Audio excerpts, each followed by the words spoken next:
আমরা অনেকে বলি না, আল্লাহ তুমি আমাকে ধৈর্য ধারণ করার তৌফিক দাও। না, এই দোয়াটা আপত্তিকর দোয়া। আপনি আল্লাহর কাছে বলবেন না যে আল্লাহ আমাকে ধৈর্য ধারণ করার তৌফিক দাও। কেন জানেন?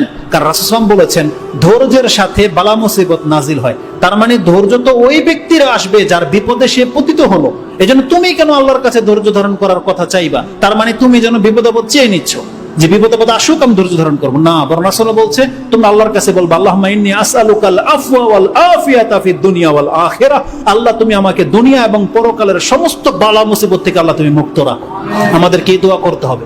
এজন্য আর যদি আমাদেরকে আল্লাহ বিপদ আপদ দিয়েই ফেলে তখন যেন আমরা ধৈর্য ধারণ করতে পারি, সেটা আমরা আল্লাহর কাছ থেকে চাইবো। যে বিপদ যখন হয়ে গেছে আল্লাহ সেটাকে মেনে নেওয়ার তৌফিক তুমি আমাকে দান করো। তো বন্যার যেই সমস্ত অঞ্চলগুলোতে আমরা যদি আর্থিকভাবে সহযোগিতা করার ক্ষমতা রাখি আমরা সেখানে করব, আর না হলে প্রতিনিয়ত আমরা আল্লাহর কাছে দোয়া করব। প্রথমে বলবো আল্লাহ তুমি নারায়ণগঞ্জের মানুষকে, বাসিন্দাকে আল্লাহ তুমি বন্যার কবলিত থেকে মুক্ত করে দাও। বিপদ আপদ থেকে, জালজালা থেকে, ভূমিকম্প থেকে আল্লাহ তুমি আমাদের নারায়ণগঞ্জকে হেফাজত করো। আমাদের মাঝে অনেক পাপ আল্লাহ, তারপর তুমি আমাদেরকে শাস্তি দিও, পাকড়াও করো না।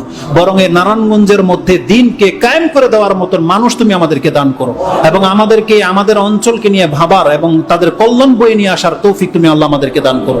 এবং যেই সমস্ত অঞ্চলের মধ্যে বিপদ আপদ আল্লাহ হয়েছে আল্লাহ তাদেরকে তুমি এই বিপদ থেকে খুব দ্রুত মুক্ত করে দাও।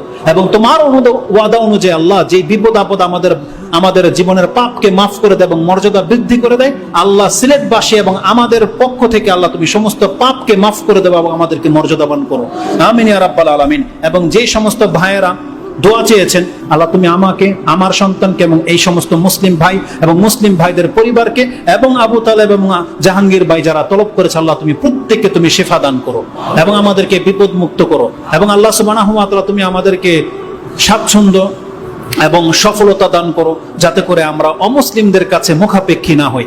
দিন পালন করার ক্ষেত্রে আল্লাহ যে শক্তির প্রয়োজন আল্লাহ তুমি আমাদেরকে সেই শক্তি দান করো। যত রকমের বাতিল আল্লাহ মাথা চারা দিয়ে ওঠে তাদেরকে রুখে দেওয়ার মতো মুসলিমদেরকে ঐক্য করে দাও এবং আমাদেরকে কোরআন এবং সুন্নাহ বোঝার তৌফিক দান করো। যেই সমস্ত মানুষগুলো আল্লাহ ধর্মের নামে বিভ্রান্ত হয় আল্লাহ তুমি আমাদেরকে তাদের অন্তর্ভুক্ত করো না। আল্লাহ ওই মহিলাটাকে তুমি